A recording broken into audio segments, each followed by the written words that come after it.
Hello everyone, and welcome to my B&B CBS Gossip 24 channel. Electra had not meant to listen, not at first, not when she paused outside the half-closed library door simply because she had forgotten her phone on the windowsill and didn't want to interrupt whatever low, urgent conversation was unfolding inside, but the moment she heard Ivy's voice, tight, shaking, nothing like her usual honey-smooth confidence, followed by Dylan's strained whisper, the air itself seemed to thicken and root her to the spot. And suddenly Electra was standing there, heart hammering, breath shallow, as words slipped through the narrow crack between door and frame and rearranged her entire understanding of the world she thought she knew. Ivy was saying Dylan's name like a plea and a warning all at once, telling him that they shouldn't be talking about it here, that the walls had ears, that Electra especially could never find out, and at the sound of her own name Electra's stomach dropped as if she'd missed a step on a staircase, because whatever this was, it was about her, deeply and dangerously about her, and Dylan replied with a bitterness Electra had never heard from him before, telling Ivy that it was already too late, that the truth had a way of clawing its way out no matter how carefully they buried it, that he was tired of pretending and lying and watching Electra build her life on something rotten, and Ivy snapped back that it wasn't rotten, it was necessary, it was survival. It was the only way any of them had made it through that night, those years, that terrible decision. And Electra pressed her hand against the cool wood of the door, pulse roaring in her ears, because suddenly fragments of memory, half-remembered arguments, unexplained silences, the way Ivy and Dylan would sometimes exchange loaded looks over her head, were snapping into a pattern she did not want to see. Ivy's voice cracked then, and she confessed that she'd done it to protect Electra, that everything she'd ever done had been for her, that if Electra knew the truth about her parents, about the fire, about the money, about who had really signed those documents and who had really walked away while everything burned, it would destroy her, and at the word fire Electra's knees nearly gave out, because the fire was the cornerstone of her life, the tragedy that had shaped her childhood, the stories she told herself whenever she needed to understand why things were the way they were, and Dylan cut in sharply, accusing Ivy of rewriting history to make herself the hero, reminding her that protection built on lies was still a cage, that Electra had a right to know that the fire hadn't been an accident, that it had been planned, that the insurance payout had been calculated down to the dollar, that Electra's inheritance wasn't a miracle but a consequence, and Ivy hissed at him to stop, to lower his voice, to think, but Dylan was unraveling now, years of guilt spilling out in a rush as he admitted that he'd been the one to leave the back door unlocked, that he'd been drunk and stupid and scared, that Ivy had told him it was the only way, that no one would get hurt, that the building was empty, that the timing was perfect, and Electra's mind screamed in protest because the building hadn't been empty, because her mother had gone back for the necklace, because her father had followed, because the fire had taken everything, and Ivy sobbed then, full, broken sobs, confessing that she hadn't known, that she'd thought the place was clear, that she'd never meant for anyone to die, that she'd only wanted the money to pay off the debts, to keep them all afloat, to give Electra a future that didn't end in eviction notices and whispered pity, and Dylan said the unthinkable thing, the thing that shattered the last fragile wall Electra had built inside herself, when he revealed that Electra herself had been the reason they'd gone through with it, that the medical bills, the experimental treatments, the quiet consultations behind closed doors had all pointed to the same conclusion, that Electra had been sick as a child in a way no one had ever told her, that the doctors had said time was limited without resources they didn't have, and Ivy had decided she would rather burn the world down than watch Electra fade away, and Electra clamped a hand over her mouth to keep from crying out as realization slammed into her with physical force, because suddenly her miraculous recovery, the anonymous donations, the way the past was always spoken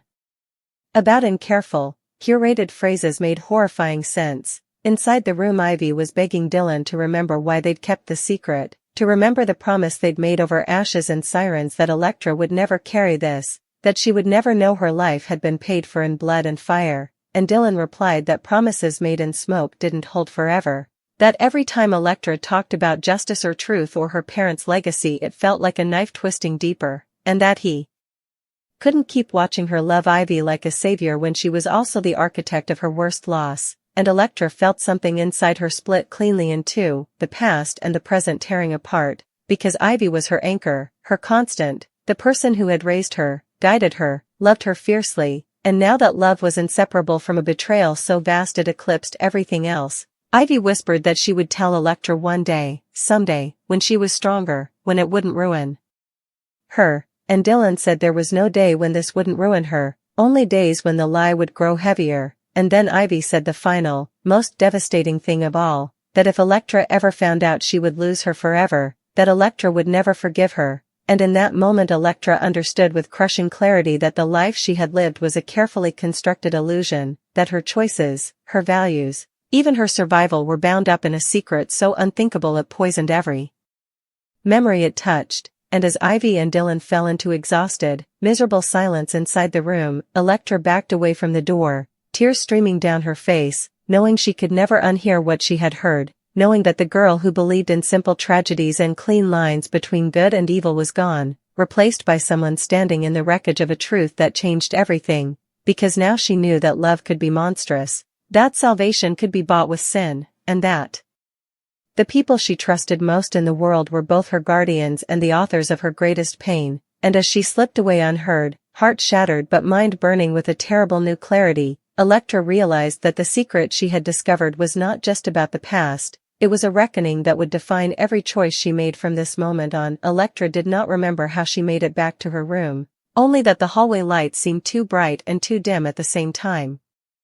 Stretching and blurring like a tunnel she was being dragged through, her body moving on instinct while her mind replayed Ivy and Dylan's voices on a relentless loop, each sentence landing again and again with fresh brutality, until she collapsed onto the edge of her bed and stared at the wall as if it might explain how a life could be built so carefully atop such deliberate ruin, because now every memory was suspect, every kindness weighted, every sacrifice sharpened into something terrifyingly conditional. And she found herself cataloging the past with a cold precision that frightened her, the way Ivy never spoke about that night without redirecting the conversation, the way Dylan drank too much and flinched at sirens, the way documents always appeared exactly when they were needed, the way Electra herself had been gently discouraged from asking questions, from digging too deeply into records, into finances, into timelines that no longer lined up, and she realized with a hollow ache that her curiosity had never been ignored accidentally but managed expertly, curated like everything else, and anger began to rise, slow and volcanic, not the wild rage she had imagined betrayal would bring but something steadier, more dangerous, a clarity that stripped away excuses and left only choices, because Ivy had chosen, over and over again, to let Electra live inside a lie, to let her mourn parents she believed had died in an accident rather than at the end of a chain of decisions made in her name. And that was the unthinkable part, not just that a crime had been committed, not just that lives had been lost, but that Electra herself had been turned into both justification and shield, her existence weaponized to silence guilt and dissent, and she pressed her fingers into her palms until they hurt, grounding herself in pain because it was the only sensation that felt honest. Hours seemed to pass, or minutes, time refusing to behave, and when footsteps sounded in the corridor Electra's heart slammed violently against her ribs, her body reacting before her mind could catch up, fear and fury tangling together as she wondered if Ivy would knock, if this would be the moment when the lie shattered openly. But the steps moved past, receding, leaving Electra alone with the knowledge that Ivy had no idea the truth was already loose, already reshaping the future, and a strange, bitter laugh escaped Electra's throat at the thought that for once, Ivy was not in control of the narrative. She stood abruptly, pacing the room, every surface suddenly hostile, every gift suspect, and she picked up a framed photo from her desk, one of Ivy and her at a charity gala, smiling flawlessly for cameras, Ivy's arm around her shoulders protective and proud, and Electra felt something twist painfully in her chest because the love in that photo was real, she knew it was, and that was what made everything worse, because love did not erase culpability, it complicated it, it bound them together in a way Electra could neither accept nor easily sever, and she set the framed face down as if it were watching her. Eventually, exhaustion crept in, a bone-deep weariness that settled over her like ash, and she lay back on the bed staring at the ceiling, replaying Dylan's confession in particular, his voice breaking as he admitted his role, because there had been something almost merciful in his unraveling, a refusal to keep carrying the secret alone, and she wondered if he had meant for her to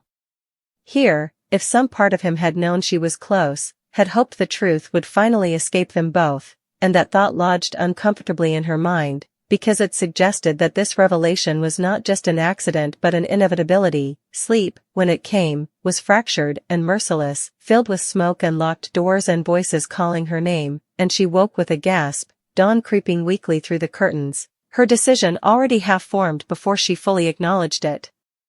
Because knowing demanded action, and silence now felt like complicity, she showered mechanically, dressed with deliberate calm, and studied her reflection in the mirror, searching for some visible sign that she was now someone else, but her face looked the same, eyes a little darker, mouth set more firmly, and she realized that this too was part of the horror, that the world would continue as usual unless she changed it. When she stepped into the kitchen, Ivy was already there, serene and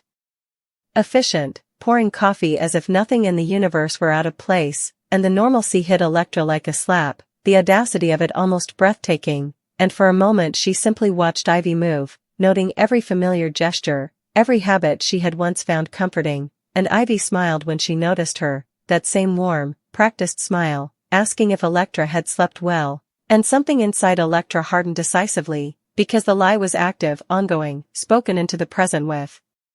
every casual question, and Electra answered evenly, surprising herself with her control, saying she hadn't slept much, that she had a lot on her mind, and Ivy's eyes flickered with concern, genuine concern, which only sharpened the knife, because Electra now knew how far that concern could stretch, how destructive it could become when paired with certainty. They sat across from each other at the table, the space between them suddenly immense, and Ivy chatted lightly about schedules and meetings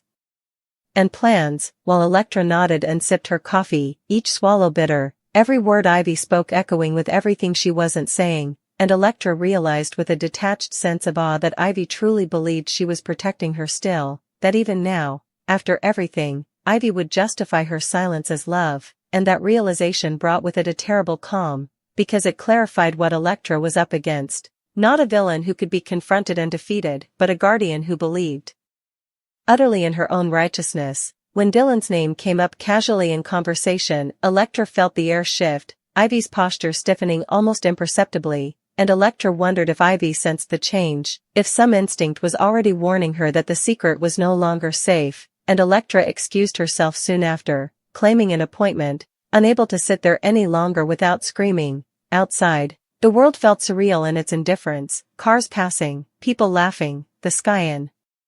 unremarkable blue, and Electra walked aimlessly at first, then with growing purpose, her thoughts aligning around a single, daunting question: what did justice look like now, when the truth implicated the people who had raised her, when accountability threatened to burn down what little family she had left? She considered the law, the evidence, the time that had passed, the careful way everything had been arranged, and she knew it would not be simple, that there would be denials and rationalizations and perhaps even proof that could not be undone, but she also knew that silence was no longer an option, because silence was how this had been allowed to fester, how love had curdled into something monstrous. And as she stopped on a bridge overlooking the river, watching the water churn relentlessly forward, Electra made herself a promise that felt both terrifying and necessary, that she would no longer be the excuse, no longer the shield, no matter the cost. She would confront them, not in anger but in truth. She would ask the questions she had been denied, demand answers that had been withheld, and if the world she knew had to collapse under the weight of reality, then so be it, because a life built on lies was not a life she was willing to continue living. And as the wind cut sharply across the bridge and she closed her eyes, steadying herself against the railing, Electra understood that the secret she had overheard was not the end of her story but the beginning of a reckoning that would force everyone involved, including herself, to finally face the fire they had tried so desperately to bury beneath ashes and time. Electra returned home that evening with the deliberate slowness of someone approaching a precipice, every step weighted with intention, because the decision she had made by the river had settled into her bones and refused to loosen its grip. And as she opened the front door and heard the familiar sounds of Ivy's presence, the low hum of music, the clink of glassware, the comfortable domestic rhythms that had once meant safety, she felt a strange, vertiginous sensation, as though she were walking into a meticulously staged set built to resemble her life rather than the thing itself. And Ivy looked up from the counter with visible relief, commenting lightly on Electra's late return, asking if the appointment had gone well, and Electra nodded automatically, removing her coat, hanging it in its place with almost ceremonial care, because if this was going to be the moment everything changed, she wanted to remember it clearly, every detail sharp and undeniable, and she noticed how Ivy's eyes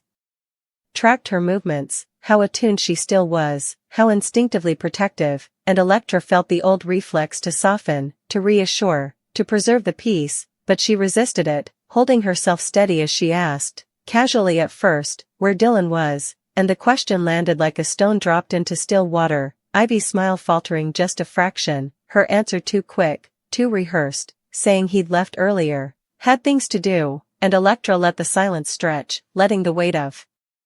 unspoken things thicken the air until Ivy shifted uncomfortably, asking if something was wrong, and that was when Electra finally looked directly at her, really looked, seeing not just the woman who had raised her but the architect of a lie so vast it had shaped decades, and she said, quietly but unmistakably, that she knew, and for a moment Ivy simply stared, confusion flickering into alarm, her mind clearly scrambling for context, for damage control, asking what Electra meant, what she knew.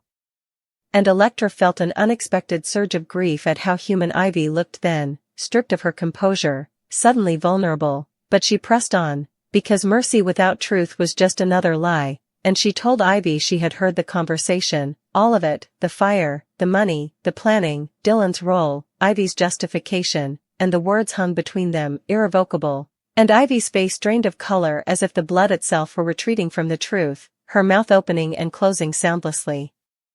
Before she finally whispered Electra's name, taking a step forward only to stop herself, hands trembling, and in that moment Electra saw the fear Ivy had spoken of made manifest, the certainty of loss she had tried to outrun for years, and Ivy began to speak rapidly then, apologies tumbling over explanations, insisting she had never wanted this moment to come like this, that she had planned to tell Electra one day, that everything she had done had been out of love, out of desperation, out of a refusal to lose her too, and Electra listened, arms crossed tightly around herself, because she needed to hear it directly, needed Ivy to say the words aloud, to own them without euphemism, and when Ivy finally admitted plainly that she had orchestrated the fire for the insurance payout, that she had convinced herself it was victimless, that she had believed the ends justified the means, Electra felt something inside her go very still, a final internal click as denial gave way to grim acceptance, and she asked the questions that had been burning since the night before, whether Ivy had known her parents were inside, whether she had suspected, whether she had chosen to ignore the possibility, and Ivy broke then, sobbing openly as she confessed that she hadn't known for certain but had suspected enough to push the thought away, to cling to the narrative that allowed her to act. And that admission landed harder than any shouted confession could have, because it revealed the true horror of the choice, not ignorance but willful blindness, and Electra felt a wave of nausea rise as she realized that this, too, had been done in her name. The confrontation stretched on, hours dissolving as truth was pulled out piece by piece, Ivy confessing to forged signatures, manipulated investigations, paid silences, all the invisible scaffolding that had held the lie upright for so long. And Electra asked about her illness, about the childhood diagnoses she had never known about, and Ivy confirmed it all, describing sleepless nights in sterile waiting rooms, doctors speaking in guarded tones, probabilities and costs and timelines that had terrified her, and Electra listened with a hollow ache, because part of her understood the fear, the instinct to protect at any cost, and that understanding was its own kind of cruelty, because it complicated the clean lines of judgment she wished she could draw. When Ivy finally fell silent, spent and shaking, Electra stood, feeling as though she had aged years in a single evening, and she told Ivy what she had already decided, that she could not carry this secret any longer. Dylan's mother, too, became a careful presence rather than a secret one, phone calls spaced out, visits arranged with caution, each interaction tentative but precious, and while the years they'd lost could never be recovered, they began building something new in the space left behind, a relationship defined not by absence anymore but by honesty, however fragile. Brooke sometimes thought back to the moment Dylan's father first sat across from her, the weight of that unthinkable secret pressing